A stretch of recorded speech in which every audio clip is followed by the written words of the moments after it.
Quem está sentindo o poder do Espírito Santo? Aleluia. Queridos, nós vamos lá em Gênesis, capítulo 12.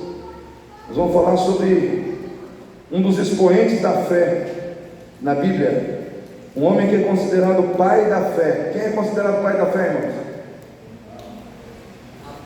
Abraão, né? Primeiro era Abrão, depois se tornou Abraão, pai de muitas nações, né? Olha só, ele começou com um nome, terminou com outro. Isso quer dizer que a gente pode começar de um jeito e terminar de outro, não é, irmãos? A gente pode sempre terminar melhor com Deus, sempre melhor do que a gente começou. Foi o que a gente falou do cego, né, no início desse culto. Ele começou de um jeito e terminou de outro. Abraão começou de uma maneira e terminou de outra. Aqui diz assim no capítulo 12 de Gênesis: ora, o Senhor disse a Abrão, aqui ainda é Abrão: sai da tua terra, da tua parentela e da casa de teu pai, para a terra que eu te mostrarei. Far-te-ei uma grande nação, e abençoar-te-ei e engrandecerei o teu nome, e tu serás uma bênção. Amém, irmãos? E tu serás uma bênção. Irmãos, hoje Deus falou muito comigo sobre Abraão. Na realidade, Deus falou comigo duas mensagens sobre Abraão. Talvez eu continue no domingo à noite falando sobre Abraão, mas hoje eu quero falar aqui sobre uma pessoa de fé. Você se considera uma pessoa de fé? Quem é de fé? Irmãos, nós temos que ser pessoas de fé, né? A gente tem que andar pela fé. A palavra de Deus nos diz lá, eu gosto muito desse texto lá de Hebreus, né, capítulo 10, versículo 35 em diante: não lanceis fora, pois, a vossa confiança, porque tem grande e avultado galardão. Avultado, né? Palavra difícil, mas um grande, né, e avultado galardão, porque necessitais de perseverança, para que depois de haver desfeito a vontade de Deus, alcanceis a promessa. Porque um pouco de tempo que ele quer de vir virá e não tardará, mas o meu justo viverá na fé. Da fé, a gente vai viver na fé, a gente vai comer da fé, amém, irmãos? A gente vai comer da fé, a gente vai ser curado pela fé, a gente vai ser fortalecido pela fé, a gente vai ser renovado pela fé, porque é pela fé, irmãos, é pela fé. Nós vivemos pela fé. Pessoas de fé, a exemplo de Abraão, elas caminham olhando para a promessa e não para as circunstâncias da vida. Primeira coisa que eu quero dizer para você nessa noite: se você é da fé, você é uma pessoa que caminha olhando para as promessas. Você não quer saber das circunstâncias, se a circunstância é boa, se a circunstância é ruim, se a circunstância ela é desagradável, se ela é agradável, se a circunstância ela vem para te derrubar, ou se a circunstância ela vem para te promover. Não importa, o que importa é que a promessa vai se cumprir. Porque quem é da fé anda olhando para a promessa. Quando Deus chamou Abraão, irmãos, Deus lhe fez uma promessa. A vida de Abraão começou na promessa, e essa promessa ela alcançou a todos nós. Ela alcançou o Jorge, o Kleber, o Sebastião também, dois Sebastião aqui, né? O Alessandro, a Diva, a Cecília, o Gabriel, a Marlene, a mim. A promessa que a descendência de Abraão, dessa descendência o Senhor abençoaria todas as famílias da terra. E aí quando você vê a genealogia de Jesus lá em Mateus, né, você vê que essa descendência que começa em Abraão, ela termina em Jesus.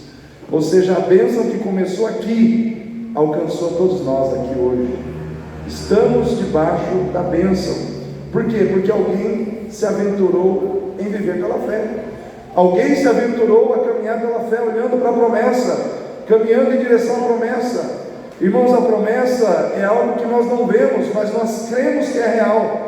Porque a fé é a capacidade de você olhar para aquilo que é invisível, para aquilo que não é aparente, mas você entende como uma realidade na sua vida.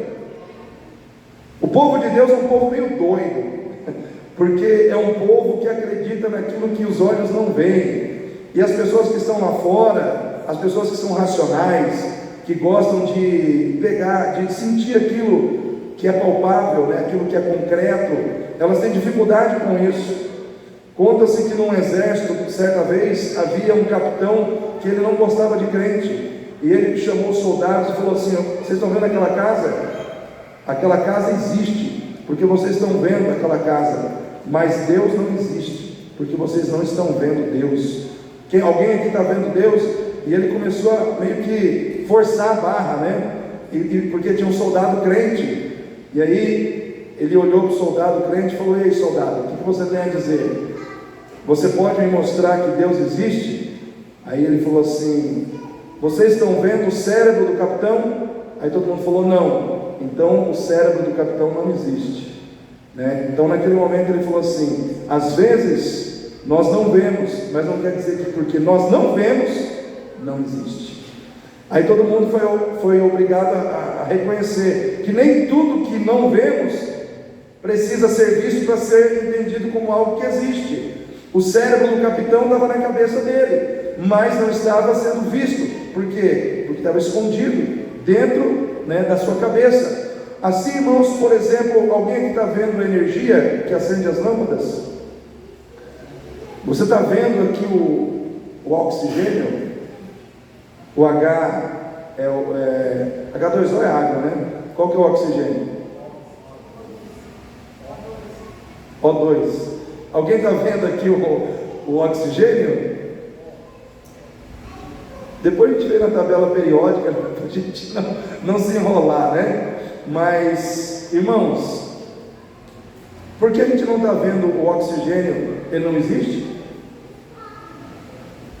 Se ele não existisse, a gente estava morto, irmãos. Então o ser humano, ele é muito orgulhoso na sua ignorância às vezes, porque nós somos ignorantes comparados a Deus, sim ou não, irmãos? Quem sabe mais, nós ou Deus? Mas muitas vezes a gente acha que sabe mais do que Deus, e aí a gente vê a nossa ignorância, e a gente fala assim: a vida é minha, eu decido como eu vou conduzir. Ignorância, irmãos, porque a vida não é sua. Você não decidiu nascer, você decidiu? Se a vida fosse sua, você não decidiria ficar doente ou não. A vida não é sua, a vida foi te dada como um presente. Quem deu a você foi Deus. A vida não é sua. A vida, você simplesmente foi colocado no ventre de alguém, e a porta do nascimento te empurrou para fora, e você veio a existir nesse mundo. Mas a vida não é sua, você não manda nas coisas, você não decide se você vai morrer ou não vai morrer, né? Você não decide nada, você não decidiu nem o seu nome. Você parou para pensar nisso? Você não decidiu nem o nome que você recebeu, alguém decidiu isso por você. Ou seja, irmãos, a cada dia que a gente passa nessa vida, a gente começa a analisar, a gente vê que a gente não manda na nossa vida. Pelo contrário, nós temos que entender que existe alguém que manda mais do que nós, e nós temos que nos curvar a essa pessoa que é o nosso Deus. Porque assim como nós somos empurrados pela porta do nascimento, vai chegar um momento que a gente será empurrado pela porta da morte. E ai daquele que não estiver em Cristo, ai daquele que não tiver Jesus como Senhor e Salvador da sua vida nesse dia, porque vai passar para a eternidade. E aí, quando passar para a eternidade, é que nós vamos ver verdadeiramente quem andou olhando para a promessa. Porque nós temos que olhar para a promessa. Nós temos uma promessa. A promessa é a promessa de vida eterna em Cristo Jesus. Uma promessa que exige de nós renúncia. Uma promessa que exige de nós, irmãos, a mortificação das obras da carne, para que nós possamos viver o propósito do Espírito. Porque se vivermos na carne, morremos, mas se mortificarmos a nossa carne e vivermos no Espírito, viveremos. Porque aquele que semeia na carne, da carne colherá corrupção e morte, mas aquele que semeia no Espírito colherá vida e paz. Então nós temos que entender que olhar para a promessa traz para nós responsabilidades.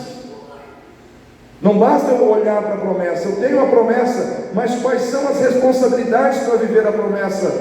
Nós temos que entender que nós precisamos trazer conosco essas responsabilidades, né? Se a gente quer realmente viver a promessa de um dia chegar no céu, de abraçar a Deus, olhar a face do nosso Salvador, nós temos que seguir os passos de Jesus, nós temos que seguir os passos daquele que veio e abriu o caminho para nós no céu, irmãos.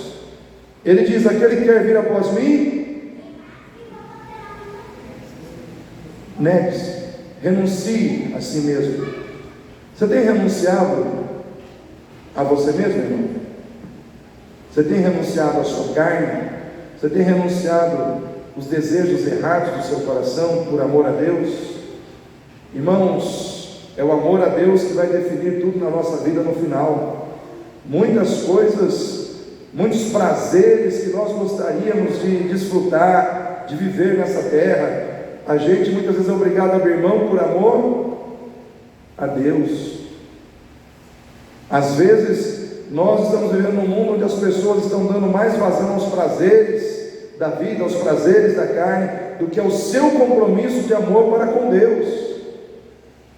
Se nós formos analisar hoje, né, não estou aqui para julgar ninguém, mas quem não está aqui hoje, onde é que está, né? Quem poderia estar cultuando a Deus aqui hoje, o que será que está fazendo? Será que muitos não vieram ao culto hoje porque tiveram alguma dificuldade, algum problema, alguma circunstância, algum impedimento que os impediu verdadeiramente de estar aqui, ou simplesmente não vieram porque os seus corações estão enamorados com outras situações? Então nós temos que parar para pensar muitas vezes, olhar para as promessas, ou para a promessa de Deus, muitas vezes é algo que vai ser avaliado na nossa vida pela nossa disposição de andar com Deus, de buscar a Deus, de servir a Deus. Davi, diferente de Saul, irmãos, ele amava a Deus, e por amar a Deus, quando ele errava, ele se arrependia, ele se humilhava, ele ia para o deserto, ele chorava, e ele dizia para o Senhor: não retires de mim o teu Espírito, torna a dar-me a alegria da tua salvação. Ou seja, ele ficava quebrantado, porque ele não estava preocupado com o trono, não estava preocupado com o ganho material, ele estava preocupado em não estar longe de Deus, e não estar longe do Senhor. Diferente de Saul, Saul amava o trono. Quando ele errava, ele se justificava porque ele queria agarrar no trono, ele queria ficar agarrado no trono, mas ele se justificava. Por quê? Porque ele amava o trono, ele amava o poder, ele amava aquilo que ele recebia em função de ter um trono, ou de estar no trono, diferente de Davi. Irmãos, eu ouvi uma frase uma vez, e foi um outro pastor que disse, eu gravei isso na minha cabeça, achei muito interessante. Ele disse que o que vai definir a nossa vida, muitas vezes diante de Deus, não é a capacidade ou a incapacidade de errar, mas a maneira como nós reagimos ao nosso pecado. Aí ele citou o exemplo de Saul e de Davi, que quando Davi ele errava, ele se arrependia. Saul, quando errava, ele se justificava. Aí ele disse assim: se você analisar a vida de Saul ou de Davi, você vai ver pecados mais cabeludos na vida de Davi. Então você olha para Saul e fala: por que Saul errou assim? Ele não matou Agag, o que mais que ele fez? Ele substituiu Samuel na hora de fazer o sacrifício, mas parece que são coisas assim menores do que você conspirar para matar o marido da mulher com quem você adulterou. Sim ou não, irmãos? Então o pecado, parece que de Davi, ele era pior. Porém, por que Deus tinha mais misericórdia e graça para com Davi? Por um motivo muito simples: porque ele se arrependia, e o outro se justificava. Então, irmãos, não é o tamanho do seu pecado, não é a gravidade do seu pecado, mas é a maneira como você se humilha diante de Deus, diante do seu pecado. Quem olha para a promessa se preocupa, irmãos, em andar com o Deus da promessa. Quem olha para a promessa se preocupa em agradar o Deus que fez a promessa, se preocupa em ter uma vida alinhada com a vontade desse Deus. Essa preocupação está no seu coração nesses dias? Hoje estamos vendo dias, irmãos, em que a igreja tem esfriado, sim ou não? Muitos crentes esfriaram na oração, no fervor espiritual, na disposição de estar na casa de Deus. Eu já vi comentários assim, falando: pastor, eu já fui mais fervoroso. Eu lembro daquela vez, aquela época em que eu estava na igreja todos os cultos, mas agora o quê? O que aconteceu? Esfriou? Não pode. Temos que voltar ao primeiro. Qual foi a palavra de Deus dada à igreja de Éfeso, né? A igreja de Éfeso, irmão, no Apocalipse, é uma igreja que o Senhor via muitas qualidades nela. Era uma igreja que era zelosa com a palavra, era uma igreja fiel, era uma igreja que orava, era uma igreja que não tolerava aqueles que eram falsos na fé, era uma igreja que tinha muitas qualidades. Só que o Senhor diz: porém, tenho contra ti que deixares o teu primeiro amor. Volta às primeiras obras, volta a praticar as primeiras obras, volta ao início de tudo. Irmãos, muitas vezes, talvez nós sejamos que nem a igreja de Éfeso, estamos acertando em várias situações da nossa vida, mas não temos mais dentro de nós aquele primeiro amor, sabe, aquele desejo, aquele fervor que nos levava a estar, toda oportunidade que a gente tinha para estar com Deus, a gente estava buscando a Deus, se rendendo a Deus, ouvindo a palavra de Deus. Reunião de oração, a gente estava, culto, a gente estava, batismo, não era nem da família da gente, mas a gente estava lá, né? Tudo que falava Deus, a gente estava lá. Hoje é um sacrifício para poder às vezes estar um dia na igreja, né? E às vezes não é porque a gente está cheio de coisas, é porque o nosso coração esfriou. Sim ou não, irmãos? Temos que ser sinceros. Não adianta a gente ficar inventando: não, mas foi por causa disso. A gente não tem que ficar se justificando. A gente não tem que ser crente Saul. Pastor, é o seguinte, eu tenho uma justificativa aqui, né? Eu não vi. Aí a pessoa fica criando justificativa. Irmãos, não é para mim, é para Deus. Porque é o seguinte: Deus conhece o nosso coração. Deus sabe se a gente está frio, Deus sabe se a gente está fervoroso, Deus sabe se a gente quer, Deus sabe se a gente não quer. É diante dele que nós temos que nos apresentar. Quando a gente ora, irmãos, quando a gente se derrama na presença de Deus e ora, a gente começa a tirar da nossa mente as inclinações para o erro, para o pecado. Deus começa a renovar a gente por dentro, porque todos nós que estamos aqui temos inclinações para o pecado, sim ou não, irmãos? Todos nós. Tem ninguém perfeito. Perfeito era só Jesus, né? E mataram ele, né? Sendo perfeito em todas as suas atitudes. Irmãos, nós temos inclinações. Para vencermos é na presença de Deus. Como é que Isaías venceu seus lábios impuros? Na presença de Deus. Senhor, eu sou homem de lábios impuros. Aí o Senhor mandou um anjo com Atenais tirada do altar. Passou onde, irmãos? Na boca de Isaías. Resolveu, purificou. Sabe quem vai purificar você? O Deus que te fez a promessa, o Senhor da promessa. Porque diz a palavra de Deus que fiel é aquele que começou a boa obra, e ele há de completar até o dia final. Em outras palavras, aquele que começou a mexer em você, a trabalhar em você, a construir uma nova vida em você, ele não vai deixar de terminar essa obra na sua vida, porque fiel é aquele que fez a promessa. Fiel é aquele que fez a promessa. Deus tem uma promessa para você, de estar trabalhando na sua vida todos os dias.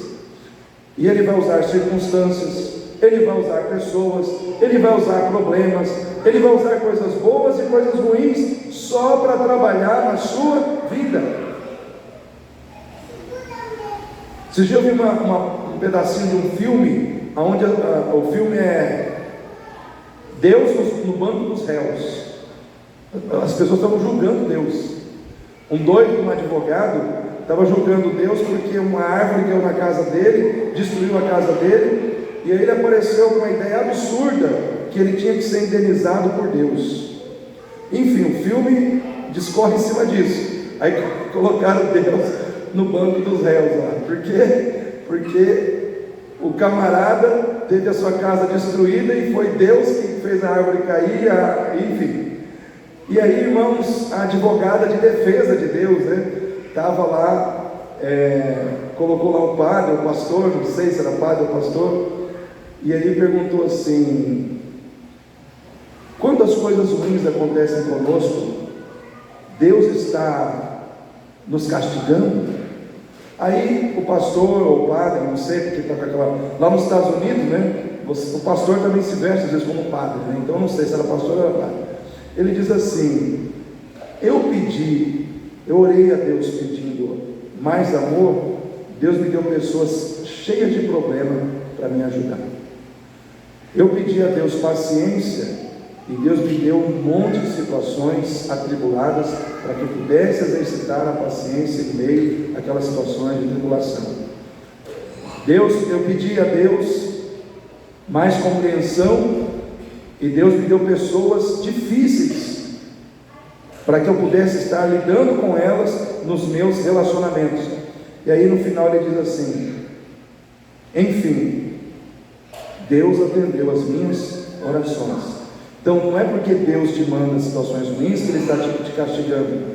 Deus muitas vezes te envia situações difíceis porque Ele está trabalhando em você algo bom, que não será trabalhado se você não tiver a experiência ou contato com aquelas situações. Então, irmãos, muitas vezes a gente ora pedindo paciência. Vai vir um monte de situação difícil para você, né? Tolerância.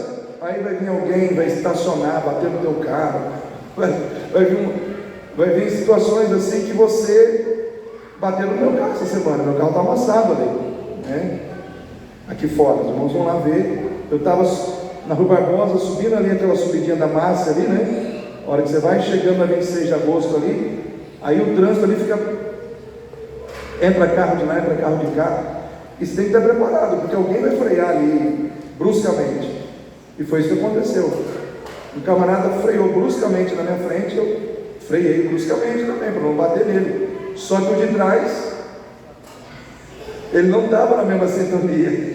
O outro freou, eu freiei, mas ele não freou, né? Ele bateu na traseira do meu carro. E aí ele já desceu descalço, estou desempregado, não sei o quê. Falei: calma, vamos conversar, né? Mas, enfim, eu tratei ele com todo respeito. Eu falei: Deus, o que o Senhor quer trabalhar aqui, Jesus? O camarada bateu no meu carro, o que o Senhor quer trabalhar? O Senhor falou: calma, tolerância, no meio da dificuldade, respeito para com o próximo, né? E enfim, tudo isso eu tive que trabalhar ali naquele momento.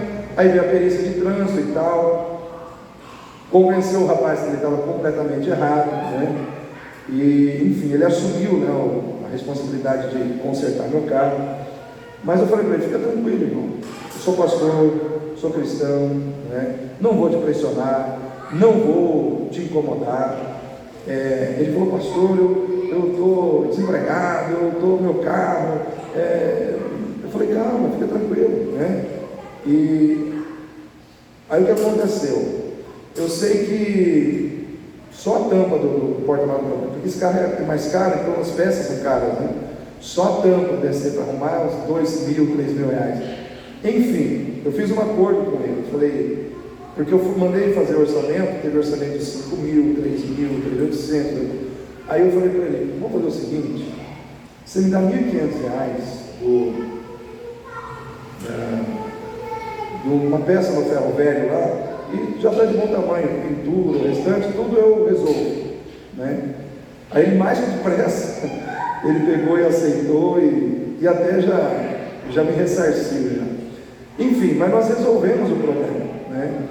E Deus foi tão bom comigo, irmãos, que ele me arrumou um funileiro aí, que não vou nem precisar trocar, ele vai desamassar, enfim, o valor que ele me deu vai ser suficiente para pagar. Em outras palavras, eu não vou ter despesa. Eu só tive o momento da situação, né?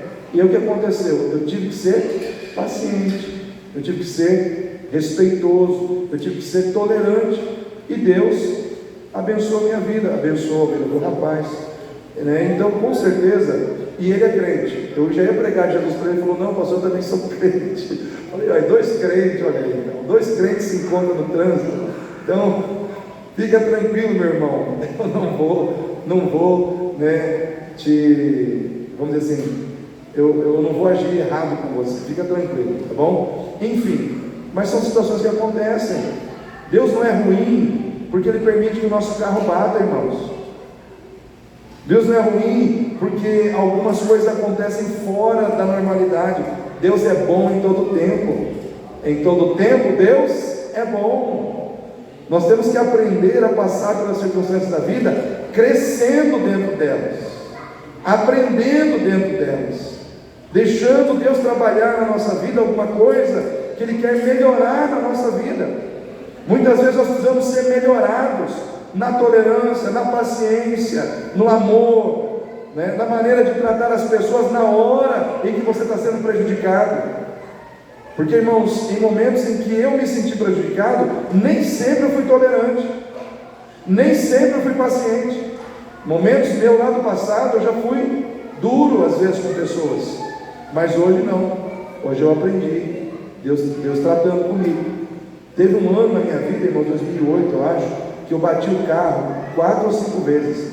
Não sei se os irmãos lembram disso. Quem lembra, irmão Jorge? Lembra? Eu tinha uma Meriva verde. O pessoal apelidou meu carro de melancia.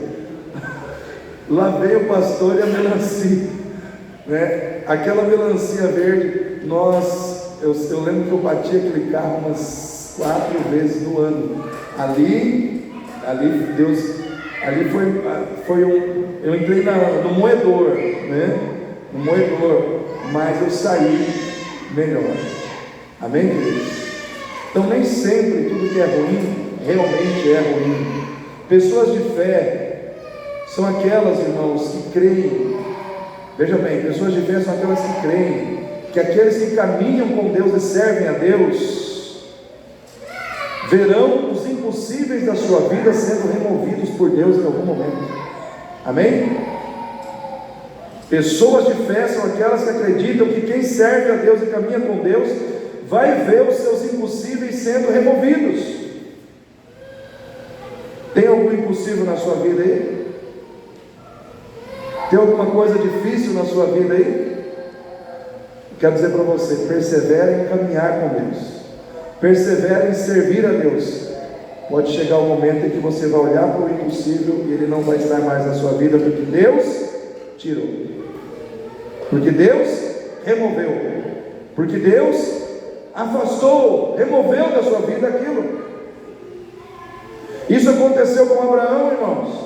Era impossível para ele ter filho com Sara, porque Sara era estéril. E chegou um momento que ele tinha 100 anos, Sara 75. Tem mulher que dá luz com 75 anos, irmão? Talvez hoje, com toda a medicina, toda a tecnologia que existe, não sei, mas naquela época não tinha nada disso, irmãos. Naquela época ali não tinha nem cesárea, era tudo no natural mesmo, né? Era parto raiz, né? A mulher tinha que ter o filho, né? Irmãos, era uma época muito diferente da nossa. E um velhinho de 100 anos fazendo filho, difícil, hein, irmãos? Possível. Era um velhinho já, a gente tem que entender isso. Só que ele teve. Por quê? Porque quem anda com Deus, quem caminha com Deus, quem serve a Deus, vai ver os impossíveis sendo removidos da sua vida. Eu quero profetizar isso na sua vida nessa noite. Eu quero profetizar isso com uma palavra de vitória na tua vida nessa noite. Eu não sei quais são os seus impossíveis, e nem preciso saber, mas eu sei quem é o teu Deus. Eu não sei quais são os seus impossíveis, mas eu sei quem é o Deus que você serve. Ele tem todo o poder, nos céus, na terra e debaixo da terra.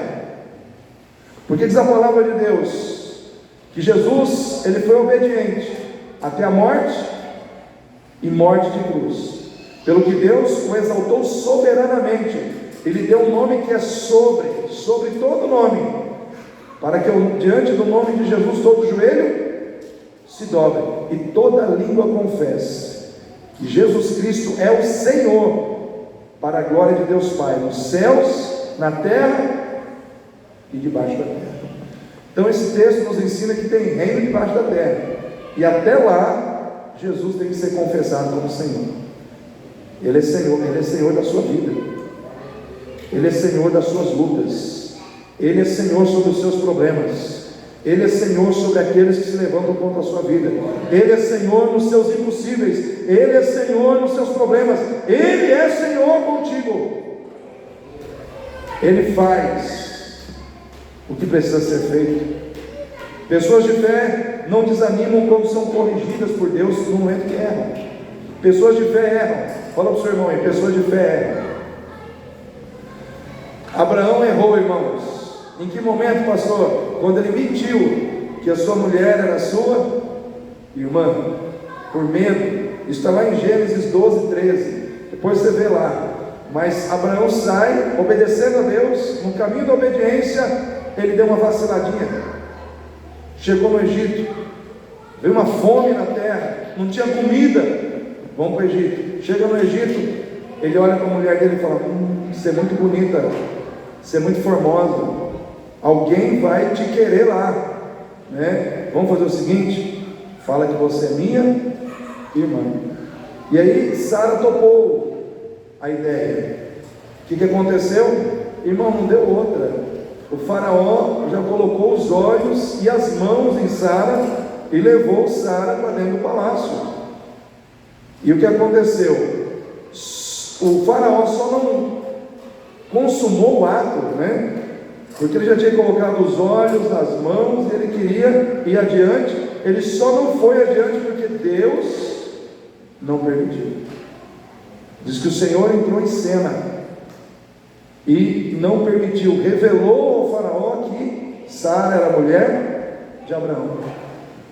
E aí fez ele devolver a mulher e ainda restituir Abraão, que saiu do Egito com animais, camelos, vacas e tudo mais. Em outras palavras, irmãos, Abraão errou, mas Deus não.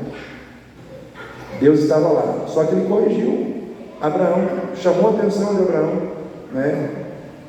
Então muitas vezes nós precisamos ter humildade para reconhecer que nós erramos, falhamos. E o que Deus espera de nós? Humildade para sermos corrigidos, porque depois da correção vem a bênção, depois da correção vem a vitória, né? Então se você aceita a correção de Deus, Deus te abençoa, Deus entra com vitória. Aquele que confessa o pecado e deixa, alcança misericórdia, mas quem cobre as suas transgressões nunca prosperará. Então, querido, seja uma pessoa de fé, né? Pessoas de fé creem no poder da oração e da intercessão para buscar o agir de Deus na vida daqueles a quem amam. Quem aqui crê no poder da oração? Você tem orado pelas pessoas que você ama? Amém? Uma pessoa de fé ora. Ela acredita que vale a pena orar e interceder a Deus pelas pessoas a quem ama. Abraão intercede por Ló. Gênesis 18, de 23 a 33. Ló estava em Sodoma e Gomorra. E ali Abraão entra num diálogo longo com Deus, dizendo: Senhor, é o seguinte, se tiver 50 justos lá, o Senhor vai destruir a cidade? O Senhor falou: não. Mas se tiver 45? Não. E se tiver 40? Não. E se tiver 30? Não. E 20? Não. Aí Abraão, ele falou: mais uma vez só, Senhor, se tiver 10. O Senhor falou: se tiver 10 justos lá, eu não destruirei a cidade. Mas não tinha, né? Não tinha 10, né? Se você contar ali, só saiu Ló, suas filhas e sua mulher. 4, né? Então, irmãos, mas Deus agiu, sim ou não? Mandou anjo lá. Quando você ora, Deus envia anjos, Deus mobiliza o céu, Deus faz coisas acontecerem porque você está orando. Porque você ora, Deus age. Porque você clama, Deus opera. Deus envia, Deus dá ordem aos seus anjos a teu respeito, para te guardarem, quando Ele encontra alguém orando. Então eu quero dizer para você que ore. Se você é uma pessoa de fé, você também é uma pessoa de oração. Porque quem tem fé, ora. Só ora quem tem fé. E quem tem fé, ora, né? Então vamos orar. Quem é de fé aí? Então ore, né? Mas em último lugar, encerrando essa palavra, pessoas de fé não perdem a sua capacidade de obedecer a Deus quando as provas chegam. Irmãos, quando a prova chega, nós temos que obedecer, continuar obedecendo. Gênesis 22, Deus fala assim: vai, sacrifica o teu filho. O texto diz assim: e o Senhor provou a Abraão. Você vai lá, Gênesis 22, está lá: o Senhor provou a Abraão. Ou seja, a palavra prova está ali. Provou. Vai, sacrifica o teu filho Isaque. O que Abraão fez? Ele obedeceu. Pessoas de fé obedecem quando a prova chega. Tem chegado prova na tua vida? Quem está passando pela prova? Tem um cântico assim, que a gente tem que passar pela prova dando glória a Deus, né? Então passe pela prova dando glória a Deus. Passe pela prova dando glória a Deus. Passe pela prova glorificando, exaltando o nome do Senhor. Porque a partir do momento que você glorificar a Deus, a prova vai passar. Não tem prova na vida do crente que é para a vida inteira. A prova, guarde o que eu vou te dizer, a prova, irmão, é um momento. A bênção é para sempre. A prova é um momento, a bênção é permanente. Você é abençoado permanentemente, mas a prova ela vem e ela vai, mas a bênção permanece na tua vida. Amém? Quem recebe essa palavra aí? Fique em pé, nós vamos orar. Vem, Massuri, Canto, Ramanai.